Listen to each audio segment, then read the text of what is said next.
Saudações alvinegras, pessoal, esse é mais um vídeo dos meninos de fora da vila. Eu sou Danilo Rattori, trazendo aqui o nosso tradicional giro de notícias da maneira mais rápida, ágil e eficiente, para você ficar por dentro do que acontece com os Santos da base, o Santos feminino, os bastidores do Santos Futebol Clube. Então vamos aqui falar um pouco das novidades do Santos. Nessa edição falaremos de mais uma goleada das Sereias. Então as Sereias aí depois da demissão da Tatiele Silveira se reerguendo sob o comando da Fabi Guedes, vitória do Sub-17, os próximos jogos da base e a questão da mudança de horário do clássico de Sansão no domingo. Vamos repercutir um pouco sobre isso também, mas antes peço sempre, se inscreve no canal se você não for inscrito, deixa o like, muito obrigado a todos os nossos inscritos, chegamos aí a 860, obrigado a todos e a cada um de vocês. E no mais, compartilha e diga o que você acha das novidades. Vamos começar como tradicionalmente começamos, com as Sereias, caso meu computador permita. Sereias que estão voltando a campo, né, pelo Paulista depois da eliminação no Brasileiro. Então tá rolando ainda o Campeonato Brasileiro feminino. As Sereias conseguiram a proeza de ser eliminadas. Já falei aqui quanto isso me deixa insatisfeito. Mas no Paulistão elas vêm bem, com um bom começo. Venceram o primeiro jogo contra a asa roxa, né, a asa grená do Santos, a pedra no sapato, que é a Ferroviária. Venceu o primeiro jogo por 4-0 e pela segunda rodada, na quinta-feira, venceram o São José por 5-1, uma vitória aí bastante expressiva. Os gols foram de... Deixa eu falar aqui a escalação primeiro, né? O time que foi a campo com o Ana Bia, que assumiu aí a titularidade do gol, Gi Oliveira, depois Kaká, Tayla, Camila Martins e Bia Menezes, depois Stabile, Brena, Ana Carla, depois Júlia, e Taizinha, depois Eriquinha, Giane, depois Kathleen, Fernanda e Cristiane, depois Gadu. Esse foi o time titular, que começou vencendo o jogo por 1-0 com uma bola que a goleira tentou tirar, socou na nuca da zagueira, foi um gol contra bem esquisito, e terminou o primeiro tempo ganhando por 2-0 com um gol de pênalti da Cristiane, que foi eleita a craque da partida. Eu não acho que tenha sido a melhor jogadora, mas também não assisti o jogo inteiro, assim, só consegui ver alguns lances, tava fazendo faxina na hora. E depois o São José diminuiu, fez 2-1 com um golaço da Gi Oliveira, mas um golaço, um voleio maravilhoso. Mas o Santos se impôs e conseguiu recuperar com Taizinha aos 27, Fernanda aos 33 e Júlia aos 39. Se não me engano, o gol da Fernanda foi um golaço também, um gol de cobertura. O gol da Fernanda, assim, marcou um gol de cobertura fora da área, perto do meio de campo, maravilhoso. Então, mais uma vitória das Sereias nesse Paulista, que tem... Bom, o São José ele foi rebaixado no Brasileiro, mas a Ferroviária poupou algumas jogadoras porque está no mata-mata do Brasileirão. Então, o Santos aí tentando se aproveitar para começar bem esse Paulista. E volta a campo na próxima quarta-feira, dia 24 às 3h30, para o clássico contra o Palmeiras, as Palestrinas, na Arena Barueri, mando de campo do Palmeiras. E terá a transmissão do Sport TV, então muito interessante. Vamos conferir. Outro jogo contra o rival verde da capital, também no estádio Barueri, também com mando do Palmeiras, e que foi vitória do Santos, foi o do Sub-17, um jogo muito interessante que aconteceu na terça-feira. Foi 3-2, um jogo de muitas reviravoltas aí. Santos que começou tomando pressão do Palmeiras. Vamos falar da escalação primeiro. O time do Helder Campos, né, que foi criticado bastante na Copinha, mas que vem fazendo um bom trabalho. Se não me engano, empatou o primeiro jogo, mas ganhou do São Paulo daquele jogo maluco, que estava perdendo de 4-2 e virou para 5-4. E venceu agora o Palmeiras, indo a campo com Rodrigo Falcão no gol, que jogou muito bem, Netinho, Lenin, Samuel e Souza, Gustavo Henrique, depois Martins, Gabriel Bontempo, depois Dudu, e Matheus Lima, depois Pedro Amarante, Rodrigo César, Bernardo, depois Cauã Christian e David. Esse foi o time do técnico Helder Campos, que teve Bernardo e David como seus destaques. O Bernardo, inclusive, que marcou o primeiro gol numa jogada que ele começou, deu passe para o David, que finalizou, o goleiro deu rebote e ele completou de primeira. Aí, um pouco depois, no finalzinho do primeiro tempo, o Santos toma aí, num vacilo de defesa, um empate. Os caras viram aos 5 do segundo tempo. O Santos empata logo em seguida, aos 9. E aí, aos 23, marca de cabeça num belo cruzamento. Acho que foi do Bernardo, inclusive. Então, o Santos aí aparecendo bem nesse começo também de Brasileiro Sub-17. E a categoria volta a campo agora pelo Campeonato Paulista, contra o Novo Horizontino, às 11 horas da manhã, lá em Novo Horizonte. E pelo Brasileiro, eles voltam a jogar no dia 23, na terça-feira, contra o Internacional, mando de campo do Santos, transmissão da Santos TV, e jogo marcado para as 15 horas. Já que falamos aí de Sub-17, vamos falar daqueles campeonatos, né? O Paulista Sub-17 e o Sub-15, que tem jogos juntos no mesmo dia, normalmente contra os mesmos adversários. Então, o Santos, tanto o Sub-15 quanto o Sub-17, começam a terceira fase do Campeonato Paulista, que é... O Santos está no grupo 24 nas duas competições, tanto o Sub-15 quanto o Sub-17. E no Sub-15 o grupo é União Barbarense, Novo Horizontino e Guarani. No Sub-17 é Flamengo de Guarulhos, Novo Horizontino e Suzano. Como tem o Novo Horizontino nos dois, o Santos começa a primeira rodada contra o Novo Horizontino jogando em Novo Horizonte. Então o Sub-15 às 9 horas da manhã, o Sub-17 às 11 da manhã, para aproveitar a viagem e os dois de uma vez só. São 16 times classificados da segunda fase, que estão em quatro grupos de 4 times. E aí vai ser turno e retorno dentro da rodada. Os 2 primeiros classificam e aí começa o mata-mata. Então, o Santos já... Não sei se tem essa tabela, mas enfim, começa contra o Novo Horizontino, tanto o Sub-15 quanto o Sub-17. Já o Sub-20, que foi eliminado do Campeonato Brasileiro da categoria, volta a campo agora pela terceira fase do Paulista, que começa neste domingo contra o Guarani. Mando de campo do Guarani às 3 da tarde, transmissão da Eleven Sports. Então, se você quiser ver Miguelito e companhia, domingo, dia 21 de agosto, contra o Guarani às 3 da tarde. Vamos falar então sobre a questão da mudança de horário, né? Eu vou deixar esse assunto pro final porque ele me incomoda um pouco. Vou só dar aqui uma notícia da Gazeta Esportiva, não, do Globo Esporte, perdão, do GE, que, bom, vocês viram já o vídeo, né? Repercutimos um pouco a demissão do Newton Drummond e parece que o Santos não vai correr atrás de um novo executivo neste ano.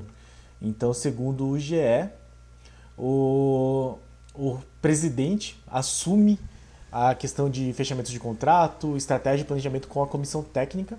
Então o Rueda vai assumir esse cargo além de presidente, de executivo de futebol. Então, segundo aqui, eu vou ler aqui o que o GE está falando. Nos próximos dias, caberá a Rueda sentar com o Lisca e seus auxiliares e definir quais são as posições carentes do elenco, os garotos da base que podem ganhar uma oportunidade treinando com os profissionais e sendo relacionados para os jogos, e também fazer o monitoramento de atletas emprestados a outros clubes. Também passa a ser função acumulada do presidente a implementação e supervisão de processos no trabalho dos funcionários do centro de treinamento e a integração entre todas as áreas do futebol, passando pelas categorias de base, saúde, tecnologia, logística e segurança, até o futebol profissional.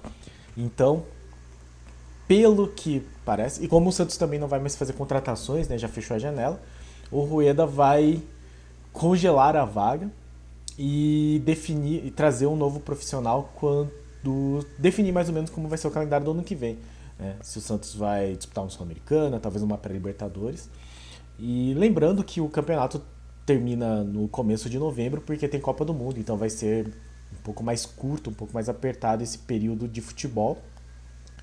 O que também indica que vai ter um período de tempo mais parado. Então, se o Rueda já tiver uma noção de quem que ele quer trazer, é bom que pelo menos ele deixa tranquilo assim as pessoas, porque ele vai acumular função, vai ter mais trabalho, mas vai poder conversar com mais calma, talvez negociar e quem sabe também mostrar que o Santos é um bom caminho, enfim, é um time que oferece uma boa condição de trabalho. Então esperamos que esse acúmulo de função não prejudique o Santos, não prejudique o trabalho do Rueda, nem como executivo, nem como presidente, e que o Santos consiga, nesse meio tempo em que o Rueda está suprindo essa necessidade aí executiva, consiga trazer aí um nome que venha realmente a definir um rumo pro Santos, que é uma crítica que eu venho fazendo aqui no canal, que eu acho que o Santos não tem muito definido o que ele quer pro próprio futebol, assim. Então, parece que a ideia é não ter pressa mesmo, mas é importante que venha pelo menos até o final da temporada para que o novo executivo tenha tempo aí de definir se quer ficar com o Lisca, avaliar o trabalho do Lisca, ver se mantém pro ano que vem e aproveitar esse intervalo de tempo que vai ser um pouco maior entre essa temporada e a próxima para saber, né, decidir o futuro do Santos aí, que rumo tomar para que o futuro do Santos seja melhor. Então, Rueda acumulando funções. E aí a última notícia, que já não é exatamente uma novidade, mas que é bastante complicado, assim, é mais um momento de frustração, de descontentamento com a CBF. A CBF mudou o horário do Sansão das 18 para as 19 horas no domingo. Parece pouco, parece só uma hora, mas ela faz isso. Anunciou hoje de manhã, ontem de noite, sendo que os ingressos todos já estavam esgotados. E isso é muito complicado, porque primeiro é um clássico, segundo é a volta do Soteldo, então é um jogo bastante... é possível volta do Soteldo, então é um jogo bastante importante para os santistas. E com ingressos esgotados, todo mundo já tinha se programado para ver o jogo às 6 e terminar às 8, mais ou menos. Tava ouvindo hoje o Café com a Anitta e a Laura Marçal estava comentando que ela se programou para ir pro jogo, só que o último ônibus para a cidade dela, que é Botucatu, sai às 9 horas. Às 9 horas de Santos.